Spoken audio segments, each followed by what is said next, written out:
ओम नमः शिवाय। प्रिय भक्तजनों, आज मैं आपको भगवान शिव जी की एक कथा का श्रवण करा रही हूँ, जिसके माध्यम से आप जानेंगे कि समय से पहले और किस्मत से ज्यादा किसी को कुछ नहीं मिलता। अगर आप यह प्रेरणादायक कथा सुन रहे हैं तो पूरा सुने, इसे आधा अधूरा छोड़कर जाने की गलती ना करें। इस पवित्र कथा के माध्यम से आप भगवान शिव से नई सीख प्राप्त करेंगे। इसलिए इस पवित्र कथा को पूर्ण भाव और निष्ठा के साथ सुनें और भगवान शिव का आशीर्वाद प्राप्त करें। तो चलिए कथा को प्रारंभ करते हैं।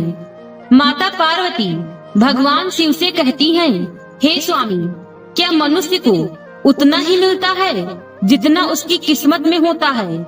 तब भगवान शिव कहते हैं, हाँ देवी, समय से पहले और किस्मत से ज्यादा किसी को कुछ नहीं मिलता।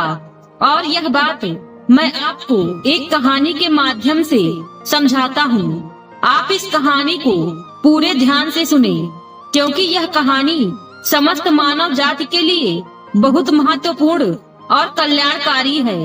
तब माता पार्वती कहती हैं, हे प्रभु, मैं यह कहानी पूरे ध्यान से सुनूंगी।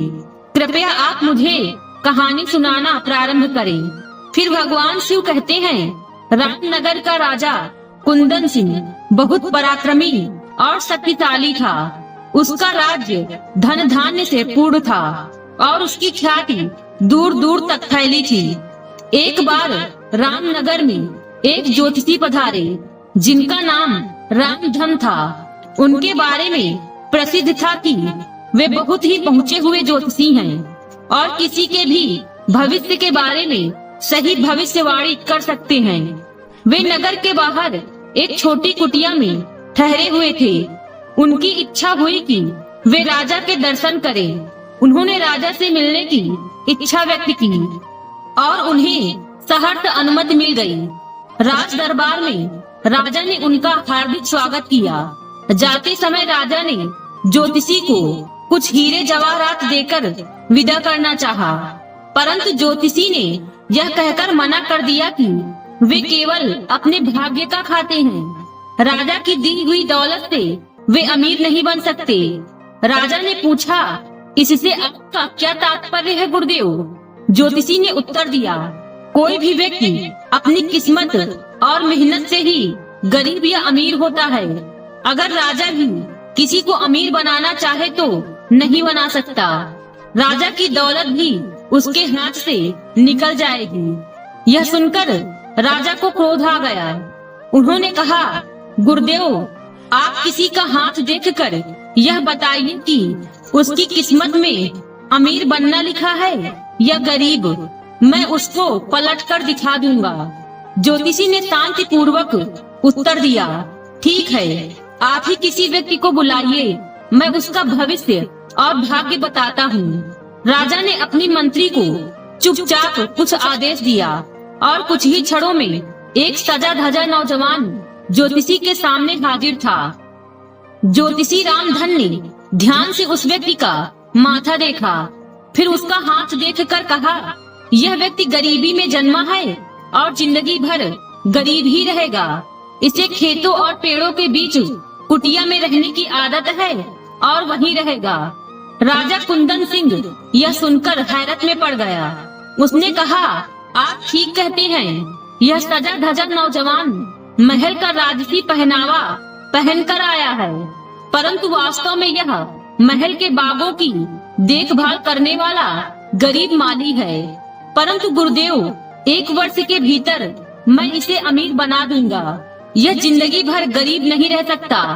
राजा का घमंड देखकर ज्योतिषी ने कहा, ठीक है, आप स्वयं प्रयत्न कर लीजिए, मुझे आज्ञा दीजिए।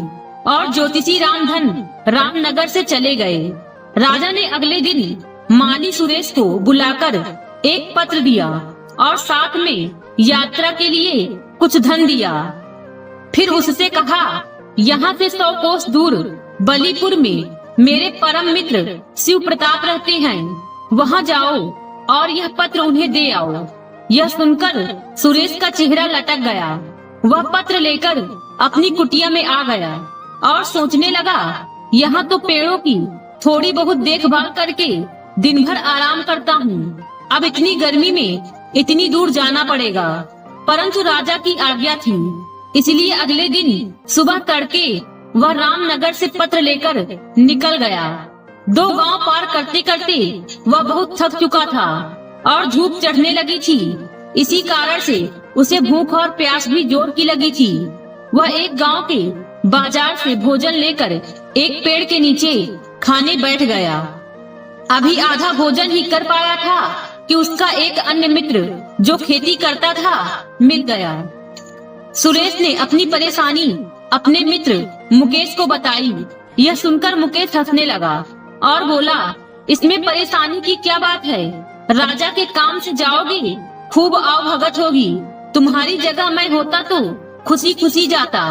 यह सुनकर सुरेश का चेहरा खुशी से खिल उठा और उसने कहा, तो ठीक है भैया मुकेश, तुम ही यह पत्र लेकर चले जाओ। मैं एक दिन यहीं आराम करके वापस चला जाऊंगा।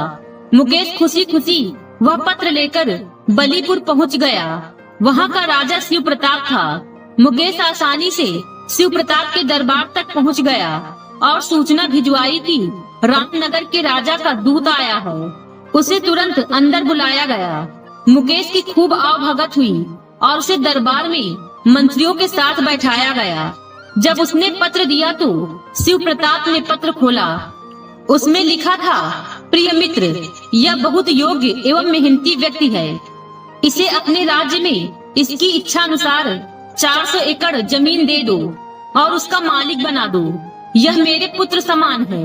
यदि तुम चाहो तो इससे अपनी पुत्री का विवाह भी कर सकते हो। वापस आने पर मैं भी इसे अपने राज्य के 5 गांव इनाम में दे दूंगा। राजा शिव प्रताप को लगा कि यह सचमुच में योग्य व्यक्ति है। उसने अपनी पुत्री और पत्नी से सलाह करके पुत्री का विवाह मुकेश से कर दिया और जाते समय ढेरों हीरे जवाहरात देकर विदा किया। उधर आलसी सुरेश थका हारा अपनी कुटिया में पहुंचा और जाकर सो गया। वह 2 दिन तक सोता रहा। फिर सुबह उठकर पेड़ों में पानी देने लगा।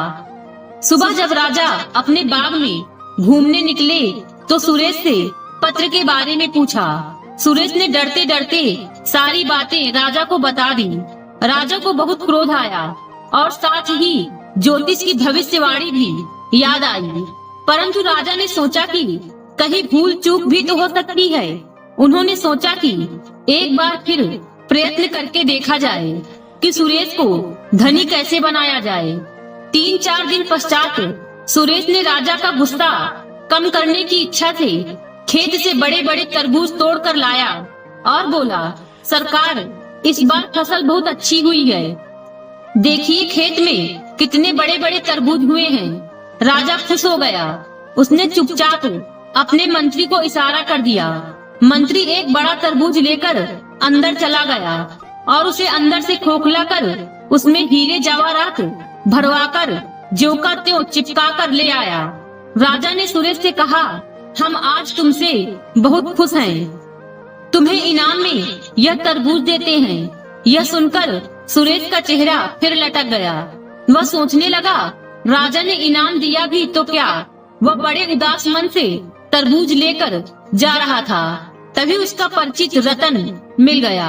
वह बोला, क्यों भाई, इतने उदास होकर तरबूज लिए कहाँ चले जा रहे हो? सुरेश ने जवाब दिया, क्या करूं, बात ही कुछ ऐसी है। आज राजा मुझसे खुश हो गए पर इनाम में दिया यह तरबूज। भला तरबूज भी इनाम में देने की चीज है? मैं किसे खिलाऊंगा इतना बड़ा तरबूज? रतन बोला, निराश क्यों होते हो भाई, इनाम तो इनाम ही है। मुझे ऐसा इनाम मिलता तो मेरे बच्चे खुश हो जाते। सुरेश बोला, फिर ठीक है, तुम ही ले लो यह तरबूज।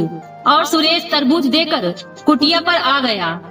अगले दिन राजा ने सुरेश का फिर वही फटा हाल देखा तो पूछा, क्यों तरबूज खाया नहीं? सुरेश ने सारी बात चुपचाप राजा को बता दी। राजा को सुरेश पर बड़ा क्रोध आया, फिर वह कर भी क्या सकता था। अगले दिन सुरेश ने रतन को बड़े अच्छे अच्छे कपड़े पहने बगीचे में जाते देखा तो उसके आश्चर्य का ठिकाना न रहा। सुरेश ने रतन से अचानक धनी बनने का राज पूछा तो उसने तरबूज का किस्सा बता दिया। यह सुनकर सुरेश हाथ मलता रह गया। तभी उसने देखा कि किसी राजा की बारात सी आ रही है।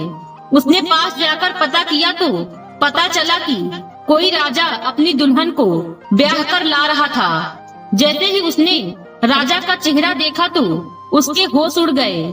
उसने देखा कि राज सवारी पर मुकेश बैठा था। अगले दिन मुकेश से मिलने पर उसे पत्र की सच्चाई पता लगी, परंतु अब वह कर ही क्या सकता था।